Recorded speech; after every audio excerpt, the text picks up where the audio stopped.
Hello student, this is again and welcome to Rath classes. तो बच्चों, आज हम आपके सामने डिस्कस करने वाले हैं फिजिक्स का एक बहुत ही ज़बरदस्त फार्मूला यानी कि मेयर्स फार्मूला। तो मेयर्स फार्मूले में हम क्या क्या चीज़ें यूज करेंगे यहाँ पे, सबसे पहले सीपी और सीवी के बारे में बात कर लेते हैं। तो सीपी का मतलब होता है specific heat at constant pressure. ये बच्चों हमारे पास होता है specific heat at constant pressure, और ये जो सीवी होती है उसको हम बोलते हैं specific heat at constant volume. ठीक है बच्चों, तो ये दोनों टर्म्स यहाँ पे यूज होने वाले हैं। और आर का मतलब होता है गैस कांस्टेंट। तो इन सबको चीज़ों को जानने के साथ ही हम इस चैप्टर स्टार्ट करते हैं। आपके सामने इस फॉर्मूले को प्रूव करके बताएंगे। बच्चों, सबसे पहले मैंने क्या किया, यहाँ पे मैंने एक इस तरीके का कंटेनर बना लिया, जिससे हम क्या करें, यहाँ पे मैंने कंटेनर बना लिया और इसके चारों तरफ मैंने बॉल लगा दिए। ये हमारी बॉल है बच्चों, इसके अंदर कुछ गैस मैंने फिल कर रखी है और मैंने कहा इस गैस का इनिशियल टेम्परेचर T1 है। बच्चों, मैं यहाँ पे इस तरीके की बॉल का यूज करूंगा। जब मैं इसको हीट करूं तो जो हीट है वो हमारी बाहर नहीं जानी चाहिए, यानी कि इसका जो वॉल्यूम है वो अंदर ही अंदर एक्सपेंड होना चाहिए, वॉल्यूम को बाहर नहीं जाना है। तो बच्चों, इस कंडीशन में हम इसका क्या करेंगे, तो हमें इसमें वॉल्यूम को कांस्टेंट करना पड़ेगा। तो मैंने लिखा कि इस कंडीशन में हमारा वॉल्यूम कांस्टेंट है। अगर वॉल्यूम कांस्टेंट है तो यहाँ पे मैं इसकी हीट के लिए फॉर्मूला लिखता हूँ। तो इसमें जो मैंने हीट दी, तो हीट का जो फॉर्मूला होगा वो Q = NCV, और ये हमें मिल जाएगा dt। ठीक है बच्चों, यहाँ पे मैं स्मॉल अमाउंट के लिए बात करता हूँ। तो मैंने स्मॉल अमाउंट के टर्म में इस चीज़ को डिफाइन किया। तो dq = NCV और dt। n की वैल्यू बच्चों हम लिखेंगे नंबर ऑफ 1, n की वैल्यू 1, क्योंकि यहाँ पे मैं 1 मोल के लिए इस चीज़ को डिफाइन करूँगा। तो dq को एज इट इज लिखा, n की वैल्यू 1 है और ये हमें मिलेगा cv और dt। इसको मैंने बच्चों बोल दिया इक्वेशन नंबर फर्स्ट। यहाँ पे बच्चों हमें अगर इसके लिए बात करें तो इस कंडीशन में यहाँ पे कोई भी वर्क डन नहीं हुआ, तो हम इसमें using the first law of thermodynamics करते हैं। तो dq = du + dw। बच्चों, dq का मतलब होता है हीट और dq का मतलब होता है, du का मतलब होता है इंटरनल एनर्जी और dw का मतलब होता है वर्क डन। तो यहाँ पे कोई भी वर्क डन नहीं हुआ तो dw हमारा 0 हो जाएगा और dq की वैल्यू हमने निकाल रखी है cv dt, जो हमारी इक्वल हो जाएगी du के। तो यहाँ पे सबसे पहले मैंने इंटरनल एनर्जी निकाली है कांस्टेंट वॉल्यूम करके। अब मैं बात कर लेता हूँ, यहाँ पे मुझे प्रेशर को कांस्टेंट कराना है। तो बच्चों, मैंने कहा मेरे पास एक कंटेनर है, इसमें मैंने एक मूवेबल पिस्टन लगा रखी है।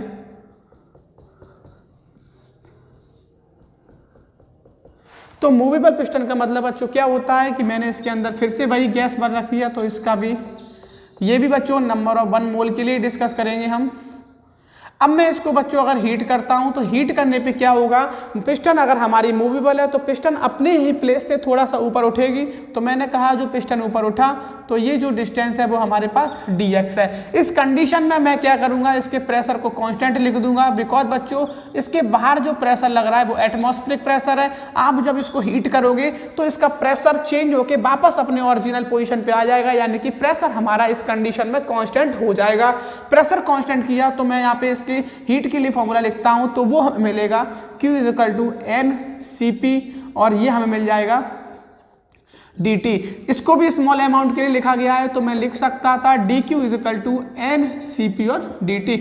n का मतलब होता है बच्चों 1, तो dq का जो हमें फॉर्मूला मिलेगा तो वो हमें मिलेगा cp और इसी के साथ dt। तो यहाँ पे ये मुझे मिला कांस्टेंट प्रेशर के लिए और ये मिला था कांस्टेंट वॉल्यूम के लिए।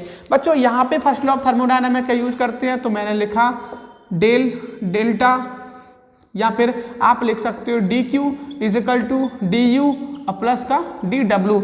बच्चों, dq का मतलब मैंने निकाल रखा है cp और dt,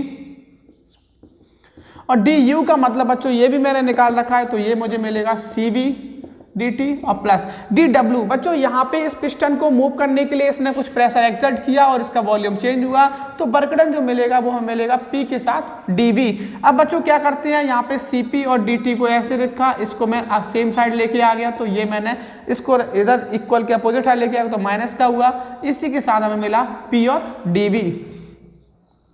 और बच्चों इसको मैंने बोल दिया ये मेरी इक्वेशन नंबर फर्स्ट है।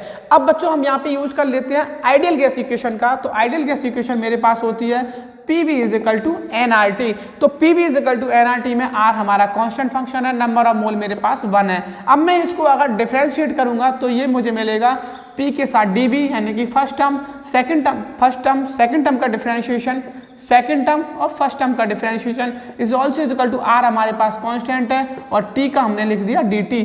अब बच्चों यहाँ पे मैं जब इस इक्वेशन के लिए मैं सॉल्व कर रहा हूँ यहाँ पे कांस्टेंट प्रेशर के लिए, तो प्रेशर हमारा कांस्टेंट है यानी कि ये फंक्शन हमारा 0 हो जाएगा। तो PdB जो हमें मिलेगा वो हमें मिलेगा R dt के।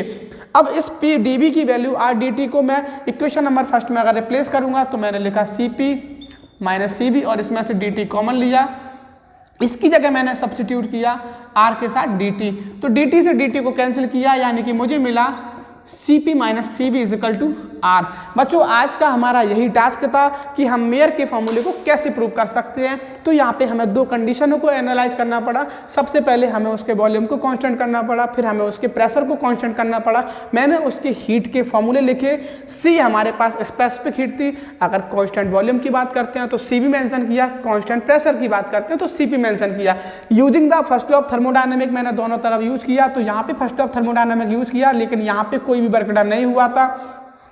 तो इस कंडीशन में इसका वर्क डन हमें 0 मिला। तो यहाँ पे du यानी कि इसकी जो इंटरनल एनर्जी है वो Cv dt के इक्वल हो जाएगी। यहाँ पे बात कर लेते हैं बच्चों। तो यहाँ पे फर्स्ट लॉ ऑफ थर्मोडायनेमिक का यूज किया लेकिन यहाँ पे पिस्टन को मूव करने के लिए उसने कुछ वर्क डन किया। तो वो small amount of work done मैंने लिखा, तो वो P इंटू dB, P का मतलब प्रेशर, dB का मतलब चेंज इन वॉल्यूम। दोनों को मैंने यहाँ पे सिंप्लीफाई किया। यहाँ पे आइडियल गैस इक्वेशन का यूज किया, इसको डिफरेंशिएट किया। तो इसको डिफरेंशिएट करके चेंज इन प्रेशर 0 है क्योंकि प्रेशर को मैंने कांस्टेंट किया है। तो PdB हमारा R dt के इक्वल हो जाएगा। तो यहाँ पे हमें प्रूफ हो जाएगा Cp minus Cv is equal to R। अगर बच्चों वीडियो अच्छा लगे तो चैनल को लाइक शेयर और सब्सक्राइब जरूर करें। All the best.